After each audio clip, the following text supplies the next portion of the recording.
आज अरुणाचल प्रदेश की सभी जनताओं के लिए ये बहुत अच्छा एक खबर है। इस बार का चुनाव का लहर में कुल मिला के भारतीय जनता पार्टी के उम्मीदवार 10 सीटों में अनकंटेस्टेड डिक्लेयर हुआ है। तो सबसे पहले मैं अपनी ओर से और भारतीय जनता पार्टी की ओर से जितने भी हमारा 10 कॉन्स्टिट्यूंसीज में अनकंटेस्ट हुआ है वहाँ के पार्टी के कार्यकर्ता और वहाँ के सभी जनताओं को पार्टी की ओर से मैं ढेर सारा धन्यवाद मैं प्रकट करता हूँ। और आने वाला दिनों में आप सबको पता है कि 19 अप्रैल में वोटिंग किया जाएगा। और जिस प्रकार से भारतीय जनता पार्टी ने यहाँ पे इस राज्य में जो काम किया है, तो इस बार हम सबको पता है कि सारा पब्लिक भारतीय जनता पार्टी का सरकार का परफॉर्मेंस को लेके सभी लोग बहुत ही सेटिस्फाइड है। तो आने वाला दिनों में ये पूरा कंफर्म हो चुका है कि चुनाव में हम लोग 100% मार्क्स लेते हुए दोबारा फिर भारतीय जनता पार्टी का सरकार अपना अरुणाचल प्रदेश में गठन करेंगे। तो साथ ही साथ में माननीय प्रधानमंत्री जी और हमारा भारतीय जनता पार्टी के national president Shri JP Nadda ji को भी मैं धन्यवाद देता हूं। उन सभी का देख रेख में आज अरुणाचल प्रदेश का प्रगति काफ़ी अच्छा हुआ है। और भारतीय जनता पार्टी के लिए जो प्यार अरुणाचल प्रदेश की जनता ने जो अभी दे रहा है, इससे साफ जाहिर भी है कि हमारा 2 Lok Sabha seat eastern parliamentary constituency और वेस्टर्न पार्लियामेंट्री कॉन्स्टिट्यूंसी में भी विथ थम्पिंग मेजोरिटी के साथ में पूरे एकदम फुल मेजोरिटी के साथ में दोनों सांसद हम लोग भारतीय जनता पार्टी से लोकसभा में भी हम लोग भेजेंगे। तो आज हमारे साथ अपना इंचार्ज श्री अशोक सिंघल भी यहाँ पे आए हुए हैं और साथ में अपना जो 2 अनकंटेस्टेड MLA श्री तेची कसो जी और अपना श्री न्यातो दुकुम जी वो भी इस प्रेस कॉन्फ्रेंस में शामिल है। तो मैं आगे का कार्रवाई जो है अपना इंचार्ज श्री अशोक सिंघल जी को मैं रिक्वेस्ट करूँगा। अरुणाचल में आज 60 सीटों पर चुनाव होना था और नामांकन की प्रक्रिया में 10 सीट पर केवल भारतीय जनता पार्टी के प्रार्थी ने ही नामांकन पत्र दिया और किसी पार्टी ने नामांकन पत्र या तो दिया नहीं या दिया तो उन्होंने विड्रॉल के पहले ही उसको लास्ट डेट ऑफ विड्रॉल के समय के पहले विड्रॉ कर लिया। 10 लोग निर्विरोध चुने गए और ये 10 लोगों की जीत और आने वाले चुनाव में 60 में से हमको लगता है कि 60 की 60 सीटें हम जीत करके एक इतिहास रचने वाले हैं अरुणाचल में। ये जीत माननीय प्रधानमंत्री नरेंद्र मोदी जी का जो प्यार, जो स्नेह उत्तर पूर्वांचल को, नॉर्थ ईस्ट को मिलता है, अरुणाचल को मिलता है, आसाम को मिलता है, बाकी प्रदेशों को मिलता है, उसकी वजह से जनता बहुत खुश है। जनता को लगता है कि प्रधानमंत्री हमारा प्रधानमंत्री है और इस वजह से अरुणाचल की जनता ने 10 जगह अनअपोज्ड हमारे लोग जीत के आए हैं। ये इसका परिणाम है और आने वाले चुनाव में हम बहुत अच्छा प्रदर्शन करने वाले हैं। मोदी जी ने जो काम किया पिछले 10 साल में और हमारी 8 साल की सरकार ने जो काम किया, इस डबल इंजन सरकार की वजह से एक बदला हुआ अरुणाचल हम देख रहे हैं। सो आने वाले समय में मैं अरुणाचल की जनता को अपील करता हूं कि भारतीय जनता पार्टी के पक्ष में मतदान करके और भारतीय जनता पार्टी के 50 और जो उम्मीदवार बच गए हैं उन सभी को बहुत बहुमत से जिताएं। 10 जो लोग जीते हैं उसके अंदर हमारे मुख्यमंत्री पेमा खांडू जी अनअपोज जीते हैं। हमारे deputy chief minister Shri Chowna Mein ji वो चोखाम 46 चोखाम से अनअपोज जीते हैं। हमारे और जो लोग जीतने वाले हैं, भूतपूर्व मुख्यमंत्री की पत्नी श्रीमती बंगसू गुलपुल वो 45 नंबर हयांगलिंग से अनअपोज जीती है। 7 नंबर बोमडिला से डोंगरू सी योंजू वो अनअपोज जीते हैं। ईटानगर से हमारे भाई तेची कोसो ये बैठे हैं, ये अनअपोज जीते हैं। जीरो हापोली से हागा अपाजी अनअपोज जीते हैं। रोइंग से मुचू मेथी ये अनअपोज जीते हैं। 23 नंबर थलिया से न्यातो दुकम ये अनअपोज जीते हैं, भाई साहब बैठे हुए हैं। थाली से जिकी टाको ये अनअपोज जीते हैं और सगाली से राटू तेची ये 10 लोग अनअपोज जीते हैं। मैं भारतीय जनता पार्टी की तरफ से उन सबको अभिनंदन देता हूं, बधाई करता हूं और आने वाले चुनाव में अरुणाचल वासियों से अपील करता हूं कि अधिक से अधिक वोट देकर के भारतीय जनता पार्टी के उम्मीदवारों को विजय बनाएं, जिससे हम 60 की 60 सीटें जीत करके और डबल इंजन की सरकार दुगनी ताकत के साथ अरुणाचल के विकास के लिए काम कर सके। कोई प्रश्न है?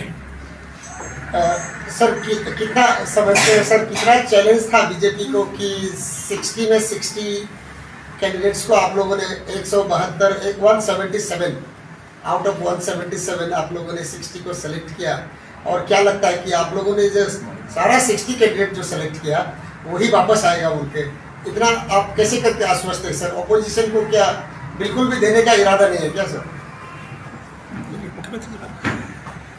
जैसे आपने प्रश्न किया है कि इस बार भारतीय जनता पार्टी में मोर देन 170 एस्पिरेंट्स टिकट को सीख करने वाला था, तो भारतीय जनता पार्टी का अपना एक स्टैंडर्ड प्रोसीजर होता है, उसमें टिकट का स्टेट कमेटी भी होता है और फाइनली जाके पार्लियामेंट्री बोर्ड में जाके टिकट का फाइनल किया जाता है। लेकिन उससे भी इम्पोर्टेंट बात मैं ये समझता हूँ कि आउट ऑफ मोर देन 170 जो कैंडिडेट्स था विद इन द भारतीय जनता पार्टी एस्पिरेंट्स, केवल 60 को ही टिकट मिला है, मगर मैक्सिमम लोग सभी लोग पार्टी में बैठकर पार्टी को सेवा कर रहा है। आज जिन जिन कॉन्स्टिट्यूंसीज में अनकॉन्टेस्ट हुआ है 10 कॉन्स्टिट्यूंसीज में, सभी पार्टी के कार्यकर्ता लोगों का बहुत इंपॉर्टेंट रोल है, और बाकी जो अभी हम लोगों का 50 सीट में जो अभी चुनाव हम लोग को फेस करना है, वहाँ भी इन्हीं जो कार्यकर्ता है और ग्रास रूट में जो कार्यकर्ता है उनका बड़ा योगदान है। इस बार हम लोग, जैसे मैंने पहले कहा कि आउट ऑफ 60 पूरा 60 में हम लोग विक्ट्री लेके आने में हम लोग पूरा कॉन्फिडेंट है, क्योंकि पिछले खास करके जो मोदी साहब का जो टेन्योर है लास्ट 10 ईयर्स में जो काम अरुणाचल प्रदेश में हुआ है, it is historic in itself. इस प्रकार का डेवलपमेंट को भी देखने को नहीं मिला है और पब्लिक पूरा गवाह है।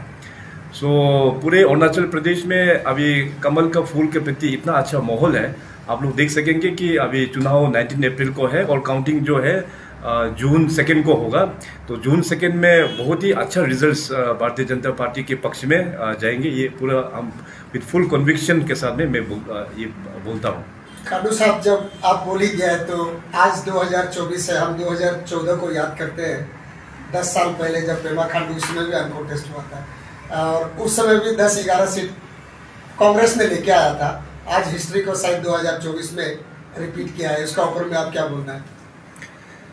देखिए कि अनकॉन्टेस्ट तो जनरली यहाँ पे एक नया बात नहीं है अरुणाचल प्रदेश में, औषधियों से कुछ सीट्स अनकॉन्टेस्ट भी हुआ है।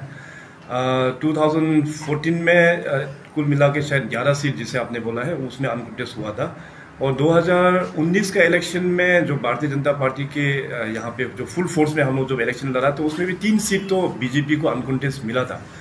तो अनकॉन्टेस्ट चीज़ जो है उतना नया बात नहीं है, मगर उससे भी ज़्यादा बात ये होती है कि परफॉर्मेंस। बीजेपी जो ऐसा एक पार्टी है कि पॉलिटिकल एंगल से देखने से we believe politics upon performance, तो परफॉर्मेंस को देखते हुए अभी इस बार का चुनाव में भी पूरा, जैसे मैंने कहा कि 60 का 60 पूरा हम लोग विजेता हम लोग लेके आएंगे। तो बीजेपी पार्टी जो है we are working on the principles of performance based politics. Recently देखा गया है कि कैंपेन के दौरान आपका कोई कैंडिडेट गवर्नमेंट एम्प्लॉय लोग को थोड़ा सा कुछ बोल रहा है कि अगर आप लोग गवर्नमेंट का अगेंस्ट में वोट देंगे तो आप लोग के खिलाफ ये सब को लेकर आप क्या कहेंगे? Sir, in addition of that आपका एक वीडियो वायरल हुआ है कि मैं 5 साल लेपाराडा नहीं जाऊंगा। सर, आप ऐसा क्यों उदास कर दिया सर लेपाराडा वासियों लोगों को? इसमें अभी जो भाई साहब ने जो क्वेश्चन जो रखा है कि देखिए अभी मॉडल कोड ऑफ कंडक्ट जो है वो एनफोर्स है। सो केवल सिर्फ भारतीय जनता पार्टी का ही उम्मीदवार नहीं बल्कि जो भी पॉलिटिकल बैकग्राउंड से या इंडिपेंडेंट कैंडिडेट जो आता है सभी को एमसीसी का दायरे में बैठ के ही कैंपेन करना चाहिए। तो कहीं कभार ऐसे भी हो जाता है ट्राइबल पॉलिटिक्स में कि आउट ऑफ वे जाके भी कुछ कहीं कहीं मतलब इस प्रकार से गलती तो हो जाता होगा, मगर हमारा तो वही रिक्वेस्ट होगा अपने जितने भी कंटेस्टिंग कैंडिडेट्स हो या जो भी पॉलिटिकल पार्टीज के कैंडिडेट्स हो कि हम सभी को एमसीसी का आधार पर रख के ही हम लोगों को अपना कैंपेन प्रोसीजर्स को आगे लेके जाना है। और आपने जो कहा कि खास करके लेपारादा वाला जो प्रश्न है, उस डिस्ट्रिक्ट को बनाने के लिए हम लोग ने बहुत मेहनत किया था। 2018 में मैंने उस डिस्ट्रिक्ट लेपारादा डिस्ट्रिक्ट को क्रिएट करके दिया। इसके बाद 2019 में इलेक्शन आया तो वहाँ में अपना पार्टी का जीत नहीं हुआ। उसका बावजूद भी हम लोग ने काफ़ी सारा डेवलपमेंटल वहाँ पे प्रोजेक्ट्स वहाँ पे इम्प्लीमेंट कराया। अभी जैसे मैंने कहा कि MCC लागू है, इसलिए ज़्यादा डिटेलली हम ये सब चीज़ के बारे में नहीं बोलेंगे। और अभी रिसेंटली भी बहुत बड़ा काम वहाँ पे सरकार की ओर से भी किया हुआ है। तो मेरा एक पर्सनल एक अटैचमेंट है उस डिस्ट्रिक्ट से। तो रिसेंटली भी मैं वहाँ पे जो अपना खिरंजी का नॉमिनेशन जो फाइल हुआ था, वहाँ में भी मैं एन रूट वहाँ में भी टेस्ट करके वहाँ का जनता को भी मैं मिल के आया। तो मैंने अपील किया था कि क्योंकि लेपरादा एज ए होल पूरा BJP का ही अपना एक यूनिट था, तो टिकट भी मैंने कहा था कि मतलब जिनको भी मिलेगा हम लोगों को अनकॉन्टेस्ट के रूप में वहाँ से भेजना चाहिए। मगर चलो डेमोक्रेसी है, अनकॉन्टेस्ट तो हो नहीं पाया। तो मैंने पब्लिक को अपील किया है कि अपना जो उम्मीदवार है बसर के 29 बसर के जो भारतीय जनता पार्टी के उम्मीदवार है, उसको एकदम लैंडस्लाइड विक्ट्री से उसको भेजना है। और ये कंफर्म है, वो 29 बसर में BJP का ही कमल खिलेंगे। सर, आप मुख्यमंत्री भी हैं, क्योंकि लॉ एंड ऑर्डर थोड़ा सा कहीं कहीं में वायलेंस का खबर मिल रहा है, तो कितना सिक्योरिटी अरेंजमेंट का क्या तैयारी है, और फ्री एंड फेयर इलेक्शन होना है बोल के, पीसफुल होना है बोल के, स्मूथली होना है बोल के राज्य सरकार क्या क्या तैयारी है? चुनाव इसमें ऐड करता हूँ, फायरिंग भी हुआ है कहीं कहीं में, उसको लेकर क्या? ब्रॉडली अरुणाचल प्रदेश में जब चुनाव में जब हम लोग एंट्री करते हैं तो कई कई जगह में इस प्रकार का थोड़ा बहुत वायलेंस भी हो जाता है। मगर इस बार का चुनाव में हमें पूरा कॉन्फिडेंट है कि जिस प्रकार से जो माहौल भारतीय जनता पार्टी ने पूरे जो एक माहौल बनाया हुआ है, उसमें लॉ एंड ऑर्डर का ज़्यादा प्रॉब्लम नहीं होगा। अभी रिसेंटली जैसे आपने कहा है कि कहीं में फायरिंग इंसिडेंट का भी रिपोर्ट आया था, मैंने भी सोशल मीडिया में देखा था। तो साथ साथ मैंने पुलिस के जो कर्मचारी है DGP के साथ भी हमने मीटिंग किया था। तो वहाँ में एक्चुअली कुछ स्टोन पेल्टिंग हुआ था ऑफिस में, लॉन्गडिंग का ये इंसिडेंट है, स्टोन पेल्टिंग हुआ था। तो क्राउड को कंट्रोल करने के लिए पुलिस की ओर से ब्लैंक फायर थोड़ा सा कुछ राउंड ऊपर में मतलब ब्लैंक फायर करना पड़ गया, तो जाके पब्लिक जो है वो डिस्पर्स हो गया। उसमें ज़्यादा पब्लिक का कैजुअलिटीज़ वगैरह भी नहीं हुआ। सो देखिए अभी आने वाला दिनों में भी मैंने वही मतलब कहा कि सब जगह में पीसफुल कंडक्ट होना है and free and fair elections होना है। उसके लिए तो अपना ECI की तरफ से और राज्य का जो अपना इलेक्शन कमीशन है वो लोग इस लॉ एंड ऑर्डर सिचुएशन को भी अच्छा से निगरानी में वो लोग मॉनिटर कर रहा है। सर हम सिंगल से जानना चाहेंगे कि अभी असेंबली इलेक्शन में तो देखा जाएगा तो 10 जगहों पर BJP छा रहा है, अनकॉन्टेस्टेड हो गया है। लेकिन हम पार्लियामेंट्री इलेक्शन के बारे में जानना चाहेंगे, क्योंकि इसमें देखा जाएगा तो दो सीटों में ही, लोकसभा की सीटों में काफ़ी राइवलरी है।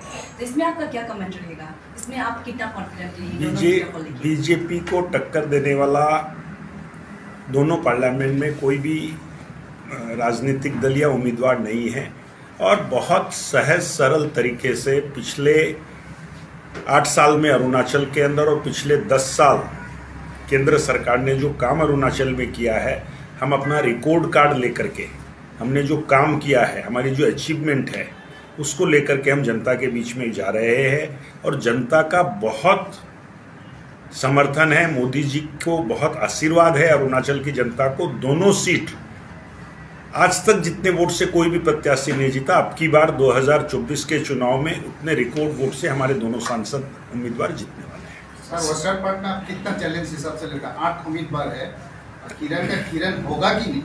8 रहने दो, 80 रहने दो, जीतने वाला तो BJP है। इसलिए आप लोग कुछ भी मत सोचिए, BJP है और केवल BJP है। CM साहब, क्योंकि जब शुरुआत हो रहा है जनता का बीच में, कल से आप लोग जाएंगे सब लोग चुनाव प्रचार के लिए, तो मैनिफेस्टो लगता है सर कि आप लोग क्या करने वाले हैं अगला 5 साल में, तो क्या तैयारी है सर मैनिफेस्टो का आप लोगों का? ये सबसे पहले तो मैं आपको कॉम्प्लीमेंट दूंगा, क्योंकि मैं इतना जगह में जाके घूम के आया, अभी भी मतलब कहीं जगह में घूम के आ रहा हूँ, मीडिया के साथ में भी काफ़ी इंटरेक्शन है। I think you are the first person to ask about manifesto, so very good. हम लोग का मैनिफेस्टो पूरा पार्टी की ओर से पूरा ड्राफ्ट अभी रेडी है। इसका बहुत ही जल्दी अभी 1 हफ्ता के अंतर्गत में इसका एक फंक्शन करके हम लोग रिक्वेस्ट कर रहे हैं कि अपना राष्ट्रीय अध्यक्ष श्री JP नड्डा जी इस मैनिफेस्टो का रिलीज फंक्शन में आएंगे, तो उसमें इस ग्रैंड वे में हम अपना भारतीय जनता पार्टी का मैनिफेस्टो रिलीज करेंगे। सर, अमित शाह और JP नड्डा दोनों का आने का प्रोग्राम है अरुणाचल में, कहाँ आएंगे और कब कब तैयारी है सर, क्या तैयारी है? ब्रॉडली क्योंकि अरुणाचल प्रदेश का जोग्राफिक जो स्ट्रेच है काफ़ी बड़ा स्ट्रेच है, इसलिए हम लोग सभी जगह में तो उन जो स्टार कैंपेनर लोगों को लेके जा नहीं पाएंगे। लेकिन हम लोग ने प्लानिंग किया है कि शायद ईस्टर्न क्षेत्र में 3 लोकेशन और वेस्टर्न क्षेत्र में 3 लोकेशन, तो आने वाला दिनों में इसका डेट्स भी जल्दी अनाउंसमेंट किया